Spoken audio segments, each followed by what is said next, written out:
Hey, good evening, everybody. Welcome to January 13th, 2025, our first council meeting of the new year. Wishing all of our fine residents and viewers out there a very happy new year and wishing you all the best. I'm sure that 2025 is going to be better than 2024. With that, we'd just like to start off by acknowledging that tonight again, we're gathered on Treaty 5 territory. Is the traditional lands of the Pasqua Cree nations who are good friends and neighbors, as well as many other indigenous people, and as well as the homeland of the Red River Métis. So with that, I'll call the meeting to order. Looking at attendance, all councilors are in attendance tonight, except for Councillor Commodore has sent her regrets, and as well as our youth councillor has both sent her regrets as well. Next up is the adoption of the agenda. Somebody should have a resolution. Any additions? I would like to possibly bring something up in camera. It's a personnel issue, so I thought just a simple discussion, if that's possible. Sure. Moved by myself, second by Councillor Allen. Yeah. Atkinson. Start printing. Resolve that the agenda be adopted as amended. Any other discussions? Seeing none, call the question. All in favor? 6 of us tonight, 0 against, and carried. As amended. All right, resolution for confirmation of the minutes. Resolution number 2025-003, moved by myself, seconded by Councillor Atkinson. Resolved that the minutes of the regular council meeting of December 16, 2024 be hereby approved, all statutory declarations having been complied with. Anybody have a chance to go through the meeting minutes? We couldn't find any spelling mistakes for Angola or anything like that. We want to color out on tonight. Seeing none, call the questions. All in favor? Opposed? Seeing none, carried. All right. Just before we get going, any recognition out there for our fine community folks? What's happening? What's the good things happening today? I guess I'll start off. Congratulations to our municipal superintendent, Sam, and his head coach, Darcy Hanchuk, in winning the tournament this weekend, our senior boys basketball tournament. So congratulations to them. And I hear as well that the women won as well. So good to see our top level teams performing at that top level. So congratulations and lots of hard work and dedication there. No, just after that, the senior varsity girls in Craig basketball again, as Councillor Manage mentioned, and also the junior varsity were in Cranberry weekend, and they placed, I think, came in third at the end of the day. Just another reason. Email? I think there's something maybe on the agenda later concerning basketball. Yeah. Just that we're supporting them. Exactly. And you said that junior varsity was, Great. Or junior varsity were in Cranberry. Yeah. Good. Anything else? That's it. I know. I'm just going to give a shout out to our maintenance personnel who are dealing with a bunch of water breaks lately. I've seen there's another posting tonight about short notice shut off, so they're still struggling to deal with that in this lovely weather, but they're working at it. So it's much appreciated.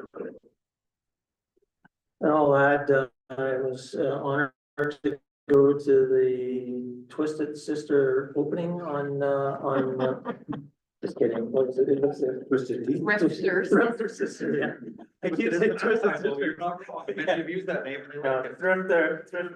Thrifter Sister, grand opening this weekend, and it's all jokes aside, this business actually provides and closes that significant gap for bringing affordability for those that need it with regards to clothing and other supplies. So it was great, and we wish them all their success. Very nice shirt too. Yeah, I got that. Yeah, you should see the pants. Well, I'll tell you, there was a lineup to get in the place, so it's great. And then also hats off to the fire department. They've got a super busy weekend, chasing fires all over northern Manitoba. So we appreciate all their support for our community. Anybody else have anything? Citizen period. Lake Lot 6 extension letter. We did receive a secondary letter. They won't be in attendance tonight. And so therefore, they've asked if we could defer discussion till later. The letter is in front of you. You need to get any details. Lake Lot 7. Mr. Volden, That's right. come on up. What would you like? Well, it's citizen period, so you can come up and talk to us about your letter. Or if not, you don't have to come and talk to us. It's your opportunity to chat with us. I thought you requested it. Just if you're up closer, we can hear you on that. Yeah, Oh, I was requested to be here. yeah, well, I don't know. We don't ask people to come to citizen period, just maybe right there I was asked multiple times. by, Bullet. Yeah, you requested to be here. I told you to come down next week to us. I asked for an extension. And you guys dinged me with the $7,000 bill, so apparently you guys have some questions for me regarding lot 7. well, no, we don't have any questions. What we did say is that people that require extensions on the, on lake lots going forward for 2024 or 2025 was, an extension fee of $7,000. And how that number was actually gained was, we look at all the other residents out there that have built, they're paying similar sort of tax rates. So that's the extension, that's a 1-year extension fee. Last year I paid $1,000. Is that possible? And not at this time, it isn't, no. Where are you on your building plans right now? I'm not settled up with my insurer yet. I have a lawyer involved with that. That's for the one on Traeger? That's for my house fire on Traeger, yeah. So I'm waiting to settle up with them so I can hopefully put a shovel in the ground this spring. Have you started any work there? No, but the lot's been surveyed. It's ready to go. I have an RTM in Winnipeg that's on deposit, ready to go. I got my drawings done from Ben's earlier. Those are ready to go. So the request, requesting $7,000, and Mayor explained the rationale that the sale of the properties out there was to generate revenue, obviously. And part of that is to have all the lots with buildings on them so that we can collect taxes. And as you mentioned, the average tax, and that's not the highest, would be the average be around $7,000. So that's what we're asking for an extension. I imagine there's a number of lots around town that are waiting. Who seem particularly interested in this one. For some reason. Pardon me, I didn't follow you there. All extensions for Clearwater Lake lots that require an extension are getting assessed the same fee for an extension. There's no, it's across the board. And we're trying to streamline that to ensure that they're all come due at the same time. You haven't been singled out. It's not just you. You guys think maybe $7,000 is a little bit heavy handed? How long have you had your lot for?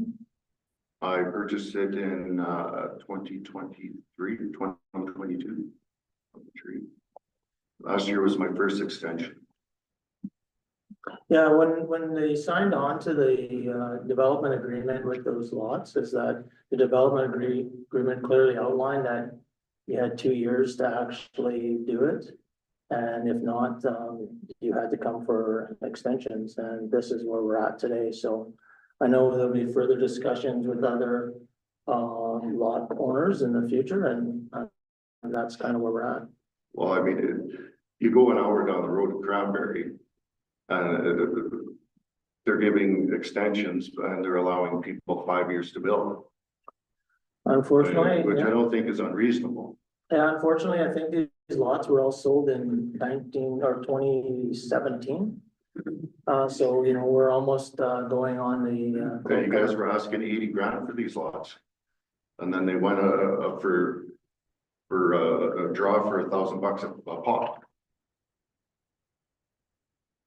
No, what I was saying is that originally when they were sold, on whatever the price was, that was the sort of the agreement that was made at that time, and people were to have homes landed on those at the lockup stage at, after 2 years. I have several extenuating circumstances here that I'm dealing with, and not to mention the disability part of it, and trying to find a contractor that has some kind of an experience. Yep. With the disability end of it. So between MPI and Peace Hills and the lawyers, there's been some delays. So. Oh, we appreciate you coming in, Daryl, and we wrote down sort of what you said. Like I said, we've had other discussions that are going on around these lots, but as we're sitting today, I think council's, I think I'm speaking for council, is that we're at a $7,000 extension fee. And we hope that you can build it, this year. So that we don't have to have the same discussions next year. That doesn't preclude you from sending a letter with a counter offer. Daryl, your phone.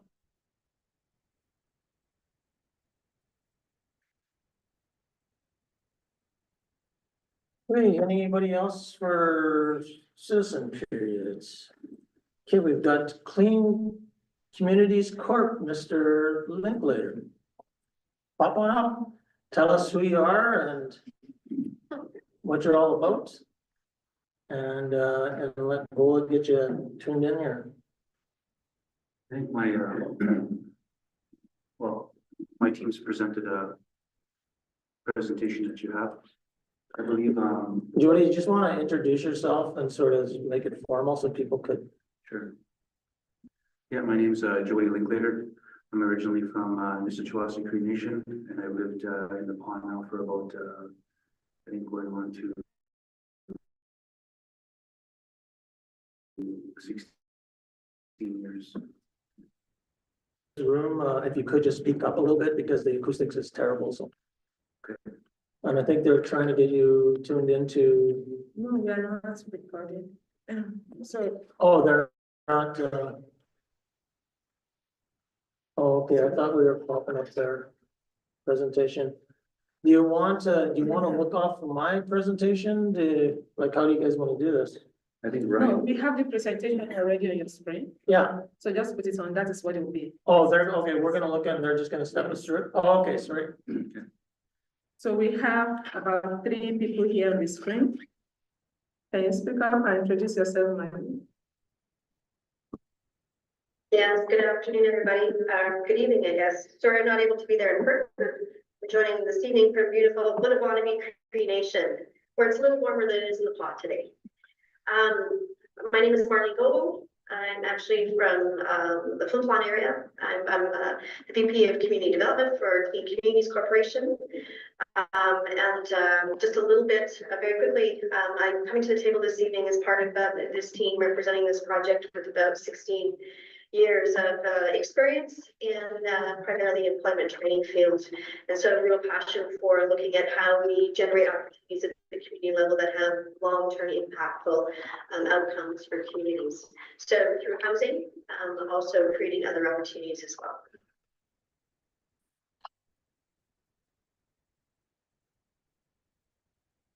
We have Dan and Ryan. Hello. Ryan and Ryan, thank you. Hi, my name is Ryan Carini. I'm the president of Clean Communities alongside this team and Jody, and we're really delighted to be here tonight, as Marlene mentioned, to tell you about the home building project we're doing across the prairies using innovative technologies. So over to my colleague Brian, who brings us a deep wealth of affordable housing experience.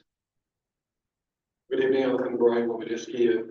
I'm an urban planner. I've been practicing planning across Canada for the past 28, 30 years. So And over the past 15 years, I've been quite involved with affordable housing, mainly in the province of Alberta.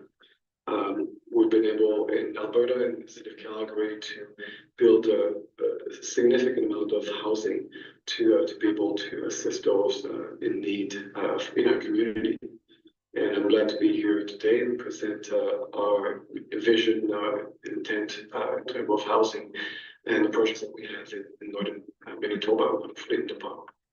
Do you want to just push your screen down a little bit, Boa, push it forward? Yes, there you go. That's good. Okay. So I'll just do a quick introduction here. We've got Councillor Hopper, Councillor Allen, Deputy Mayor Atkinson, myself, Councillor Manich and Councillor Forster in the room. We also have our municipal and assistant municipal superintendents, Sam and Tanvir, as well as we have our Economic Development Officer, Jonathan Lalonde. So we will pass it over to you guys. We look forward to the discussion. So we're on page 1. I think Ryan's presenting. Apologies, do you have it at your fingertips, Brian?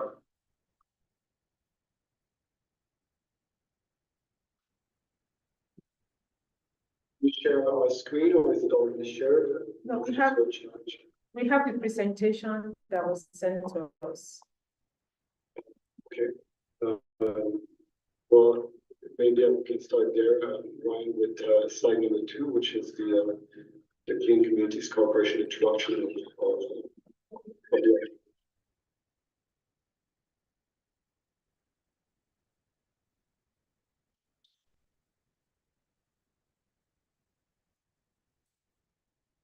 If you want to.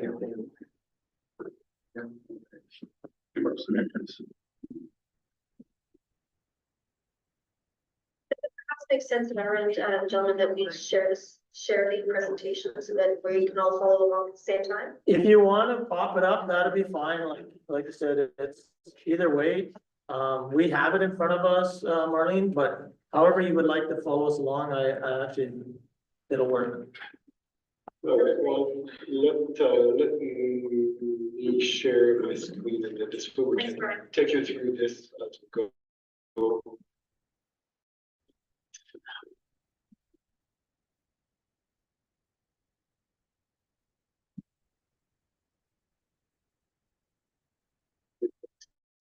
Slide.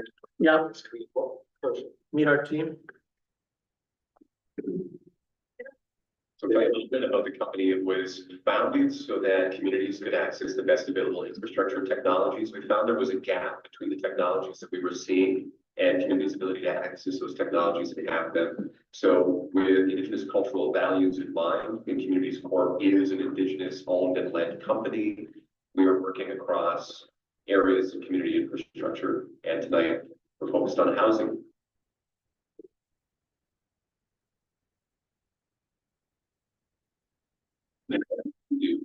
Marlene leads training to employment opportunities. We don't come to communities, drop down technologies and leave.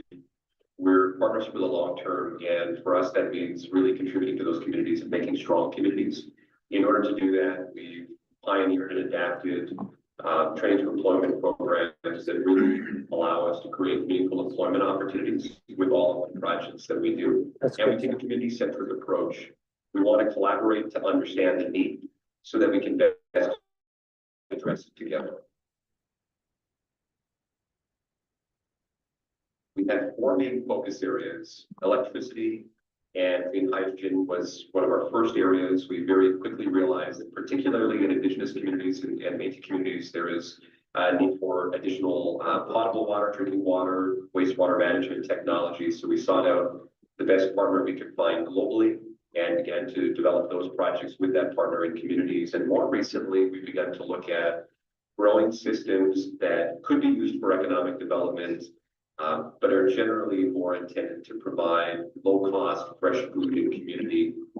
All of that supports us in taking on the affordable housing need that we see across Canadian communities at a scale that's significant enough to actually address the problem. So we're not thinking 1 or 2 houses here or there. We're thinking big and we want to include the POM.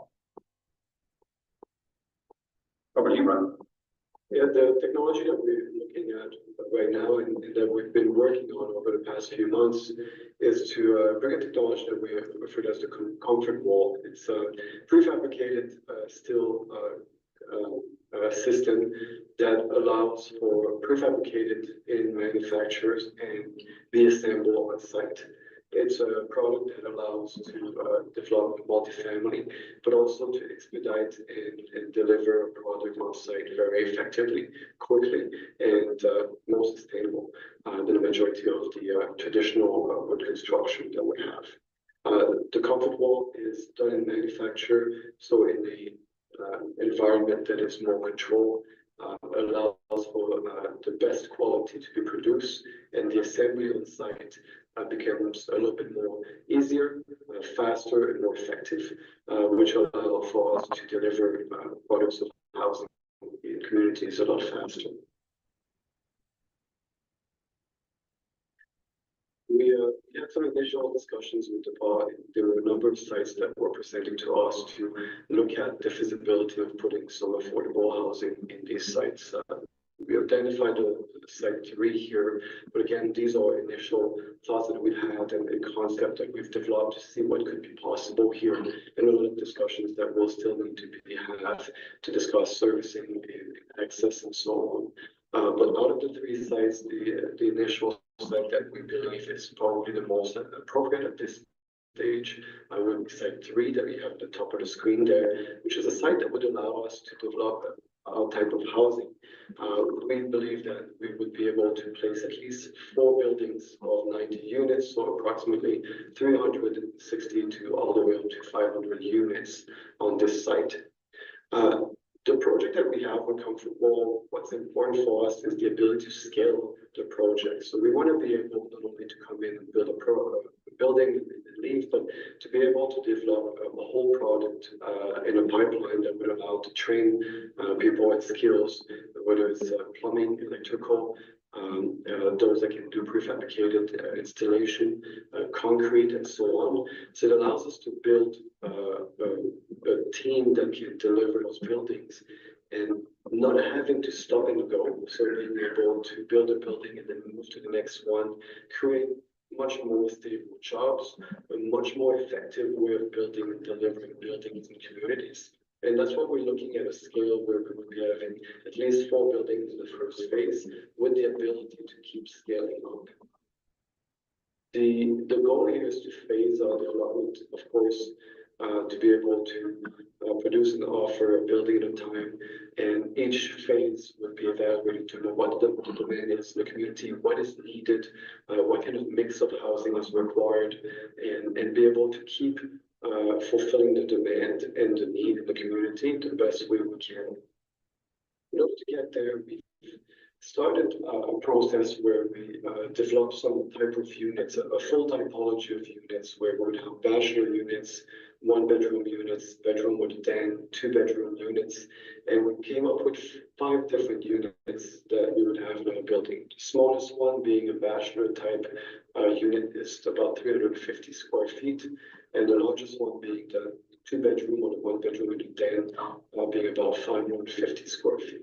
And the idea of developing this typology is the idea of making very effective buildings and also being able to mix the type of size of units depending on the phase, depending on the demand in the community.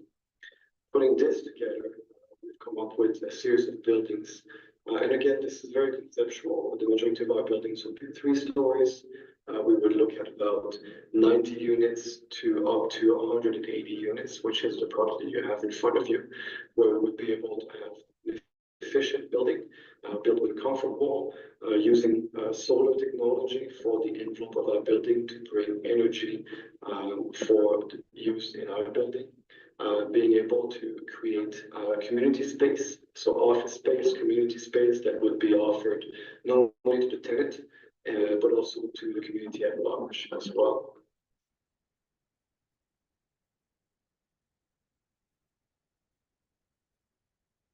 What we I found over the years when it comes to housing is the importance of making sure that we can respond to the demand, but also have a proper mix of housing.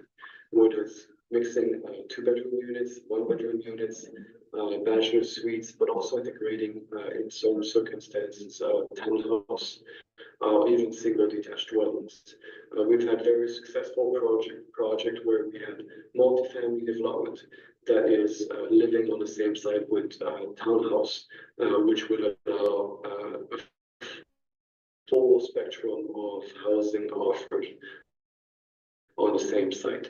These communities create a much more safe and better environment, but also allows us to mix and respond to the local community's demand.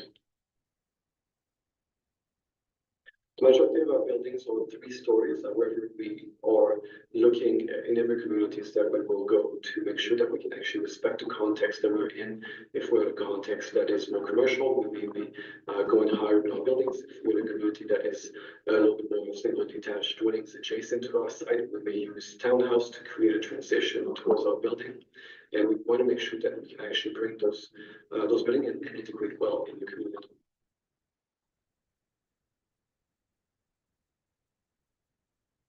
Talked about the phase approach in terms of building to building and being able to respond to the demand, but one thing that is also important is the creating a phasing of occupancy in our building. So we've seen over the years that once the building is ready to go, if we open the door and allow people just to move in on the first month, we'll create a massive population in the building that has not really an understanding of the community and the culture in the building, and it becomes sometimes very challenging. So we want to make sure that only we can phase the building and provide the right type of units for the market, but also to phase the way that we build the occupancy in our building. What's important is in all of this project, or these projects, our number 1 partner financially is CMHC, so the federal government. And one part of this offering with the federal government is that we have to do a number of things. One is we have to provide a certain amount of housing below a certain threshold for affordability. We have to provide a certain amount of accessibility for those that are limited and has mobility limitation. But also we have to be operating the building for the very least 10 years. So it means we're going to be building, we're going to be creating those communities, and we're going to be managing them for at least a decade, if not more. So for us, the importance of phasing both the development but also the occupancy is very, very important.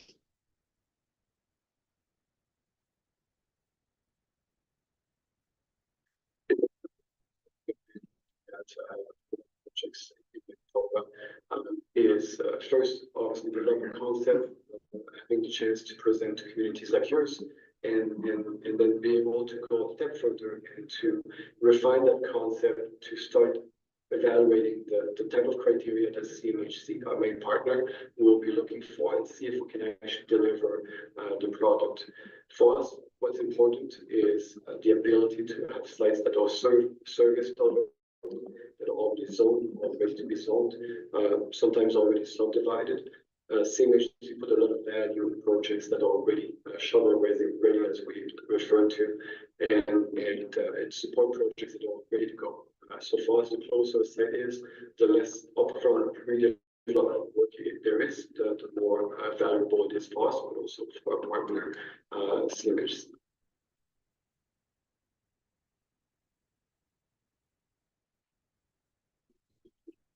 Talk about the building in the community. One of the big part, and we've heard it throughout Lloyd Manitoba, is the skill set needed for building housing, and the need for not only provide the housing, but also bring the skill set and train for employment in the community to create that economic growth, but also to allow for these projects to see light. Great, thanks, Brian. I touched in the beginning of the presentation in my introduction, but both Jody and myself have come to the project with a significant amount of training for employment experience in community over the past many years. But we certainly value the opportunity to generate opportunities for skill development and employment across the range of the project, from the initial construction through to the operation of the buildings. So we have already initiated some conversations with local partners, including University College of the North, and our provincial partners to start a dialogue around what training to employment supports can look like for the project, so that we at CCC can collaborate with local partners to ensure that there is some long-term impactful employment outcomes that are derived from the project as well. Thank you, Marley. We want a high degree of execution certainty, meaning what we tell you tonight, we want to be able to deliver on, and we want to put the most into the projects. We want to make the best product with the best longevity that we can. In order to do this, as Brian mentioned, we have to show CMHC that we control the property. We're asking our partner communities to enter into an option to purchase the land for $1 for a specified term. This is only the option, and the option helps us kick off the process with CMHC. If we don't succeed in bringing buildings forward, we don't purchase the land remains with the city.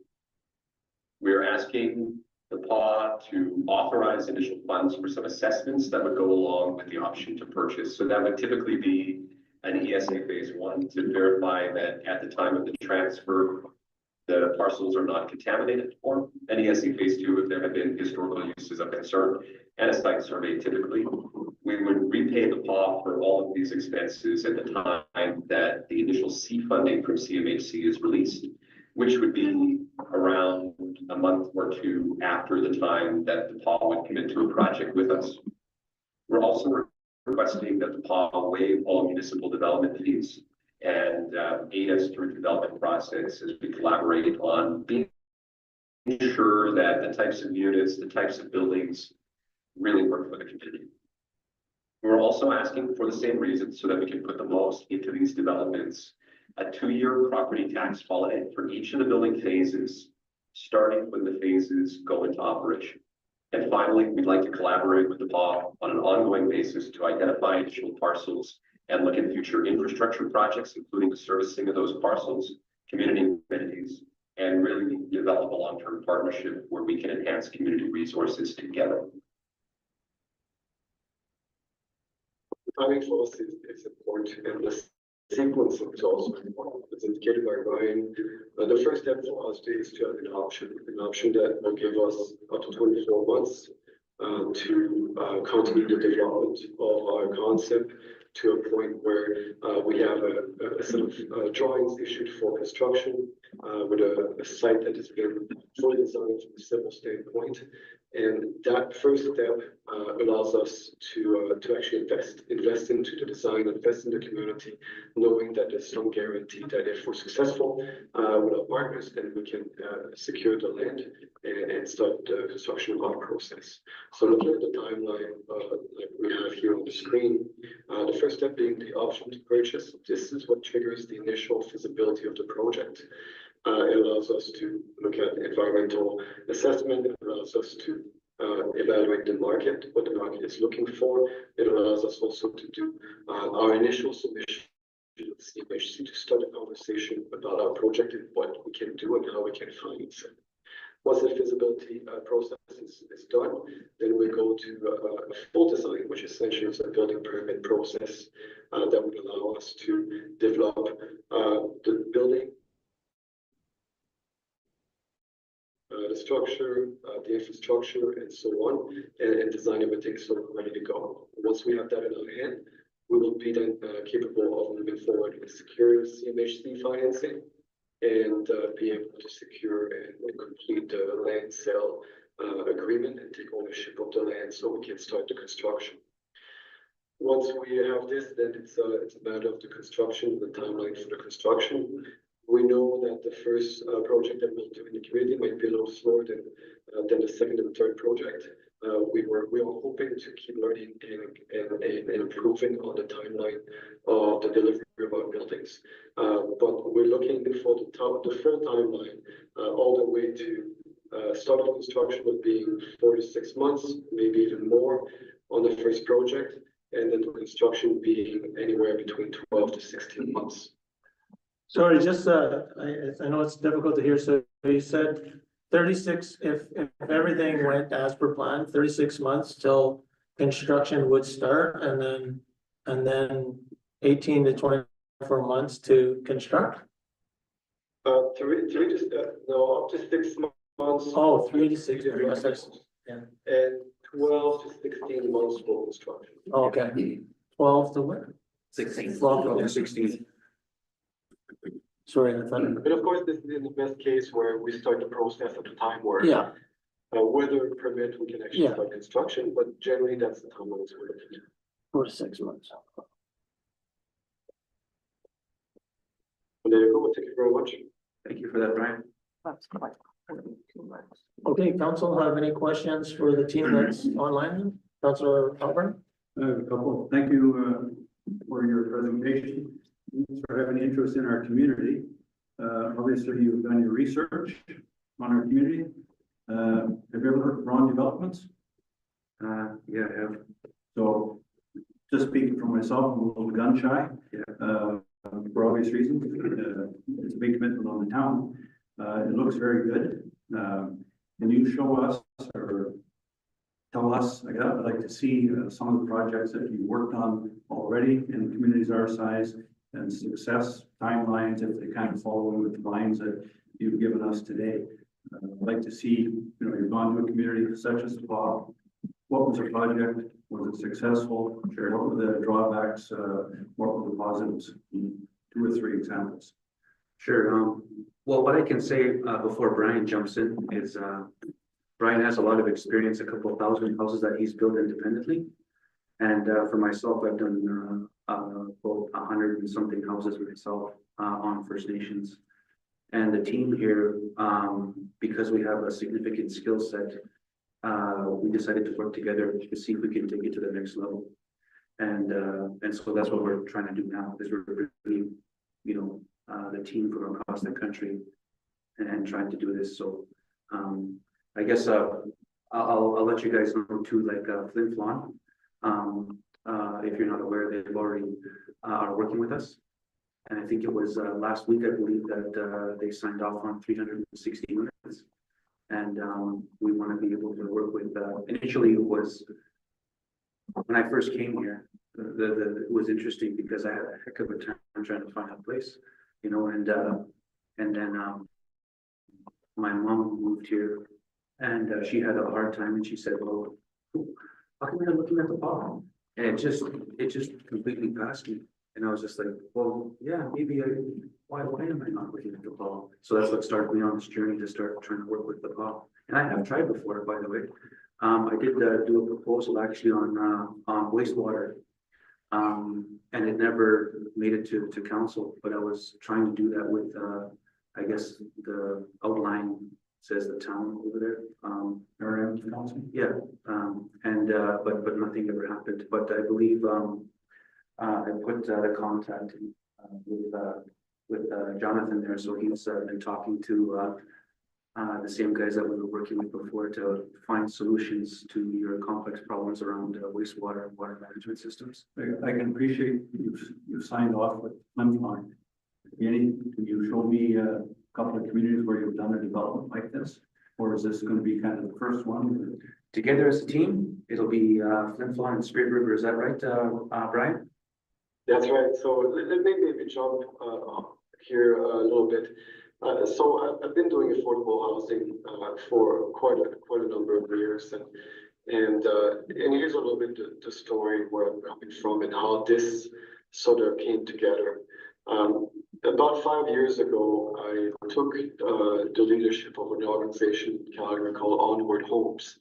And at the time, we had about 600 units that we were offering to the market, to those in need with deep subsidies. The organization had been around for about 40 years. And when I was given the leadership, the idea was that although they were really good at operating, they wanted to be part of solving the homelessness problem in Calgary. And when we started, there was 3,400 people sleeping on the streets in Calgary. 3,400 people, the size of your community pretty much, living on the street of Calgary at night with no homes. Over the 5 years that I've been leading this organization, we went from 600 units, and as of about 3 weeks ago, we reached 2,200 units, and we have an extra 700 units in the pipeline. As of this fall, including the 1,600 units we added, well, there was 3,400 people on the street of Calgary. And we had maybe stopped the bleeding, but didn't really made a big impact. What became more and more apparent for me, and also for a lot of those in the affordable housing industry, is that there is definitely a bleeding from the region to the urban centers. And if we really want to solve the issue of housing and help communities in the region to actually achieve the growth, the economic growth that they can achieve. And that's the same message that we've had in Flin Flon and we've had in Dauphin and also in Spirit River, Alberta, where we also started the process with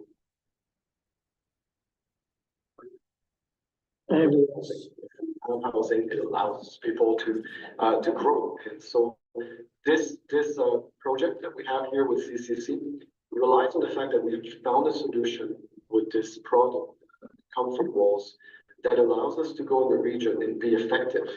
Because that's why in the region it's been challenging to build, because if we bring the same technology, it becomes very challenging. And so this technology that we bring in allows us to achieve that same scale. And that's what we're proposing today. So CCC and this vision we have is going to be new, but the housing itself and the team that we have is not new in any way. And Brian, I would just add that we really do want to minimize the risk to the town, and that's why we've structured it as an option that if we're succeeding, we can succeed together. If we are not succeeding, we want to very much limit the exposure to the town. And that's what Flin Flon and Spirit River have realized, is that there's a lack of housing that can hold back economic development. Like Brian has described, there's critical minerals work kicking off in the province that's going to require additional housing and create opportunity. We don't want to wait. We want to bring benefit now, but we want to limit risk that you might face. Okay, thank you. Just to be 100% clear, your group that is meeting with us tonight has not completed one of these projects. All the projects that were spoke of prior were all surrounding Onward Homes. And this is initial? No, he's done. Yeah, we've all done these projects individually, projects of this. Right, but as The this most group, recent project we've completed together as this group. The most recent project is a power plant that we recently completed with the federal government. It's a solar power plant Okay. that we own and operate long-term using a similar model. thank you. I only have one other question, and that's, you mentioned that the square footage ranged from 350 to 550. What would the square footage of a townhouse approximately be? The townhouse project that we're developing would be on 2 floors. What we're hoping to do is to offer a 3-bedroom product. We would probably be anywhere between 1,400 to 1,700, depending on the layout and depending on the site that we have. And it's a project that we still have in development currently. Thank you. I would just add that we are presenting this evening on long-term rentable Yes. developments. But we realize that residents of the region, residents of the town will want pathways to homeownership long-term. And we've heard from other municipalities in Manitoba is that not having developments on some vacant parcels is affecting overall tax revenue. Brian and the team have been working to bring comfort wall solutions that would be very suitable for infills on any vacant lots. In order to ensure that through the affordable product, as families grow, we have rental units, the 3 bedrooms that would support them, but then from there that they have a pathway to have homes that they own. I just got a couple of things, just to close things up here. I think what I'm hearing from our council is that if we could get a bit of an idea, like maybe just a cleaner idea on some of the past projects, whether it's with clean communities or not. I think we probably, it would be helpful, Jody, to get the risk language that's being used. So the limit risk and how people are signing on, so that we have an understanding and we address sort of the past experience that we've had with big developers coming in, providing lots and stuff. And then a couple of things. And then if we could get some clean or clear timelines on, let's, just some some dates, because I also heard Marlene talk about, training. And so I'm not sure how we would actually, I don't know what would come first, but I would expect that during this whole time, it would be nice to see the training plan that would be in there, because we can't get homes built with the people in town and they come in and do a gigantic 90-unit complex. I think it'd be tough, so. But I think overall, I hope to speak for council. I mean, we support, moving forward. We wanna, if we could kind of get some of that stuff in front of us, and we will share it with amongst our group. If we have to call a special meeting for something, we'll do that to move it forward. So, and we do appreciate your guys' time. One thing I'd like to say to Gary's question is that, I mean, I live here now, and I'm also the National Director for Youth Build Canada. So if you don't know what Youth Build Canada is, it operates in 18 countries around the world, and there's over 270 sites on the planet. And so I run that whole organization here in Canada. I live here in the community, and I work with communities across Canada. I've been to over 105 First Nations. I am First Nation, and what we do is we do training to employment. We help people. Yeah. And so like we have 17 sites in California, and there's being ravaged over there. But I travel globally to help communities, and I'm pretty committed to helping them all. So like when we look at youth build sites, I was the founder of PWAPA, which just means a new day. And in Nissichawasi Cree Nation, Nelson House, there's a train to employment aspect, which is a social enterprise. And in 2020, globally on the planet, that became the #1 youth build site on the planet. And so Youth Build International, Youth Build Global is looking at how those grassroots indigenous innovations can be incorporated into the bigger organization. OCN was another one that signed on, but there was a little movement over there. But we also work with Akwesasne First Nations in BC, Quebec, and so we're doing quite a bit of work.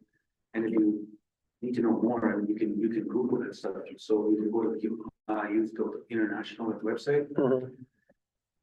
They have a budgeted line item of $150 million a year to run those operations in the US.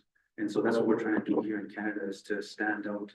And so CCC, Clean Communities Corporation, they're the only for-profit company on the planet that's allowed to use the logo.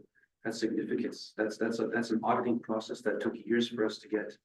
And so when we talk about training to employment, to address your concerns and your concerns, Mr. Mayor, is that, yeah, that's what we're good at. I spent 22 years in that whole field, focusing on training to employment and working with entities such as UCN, to develop pathways for apprentices so that they can move into these fields.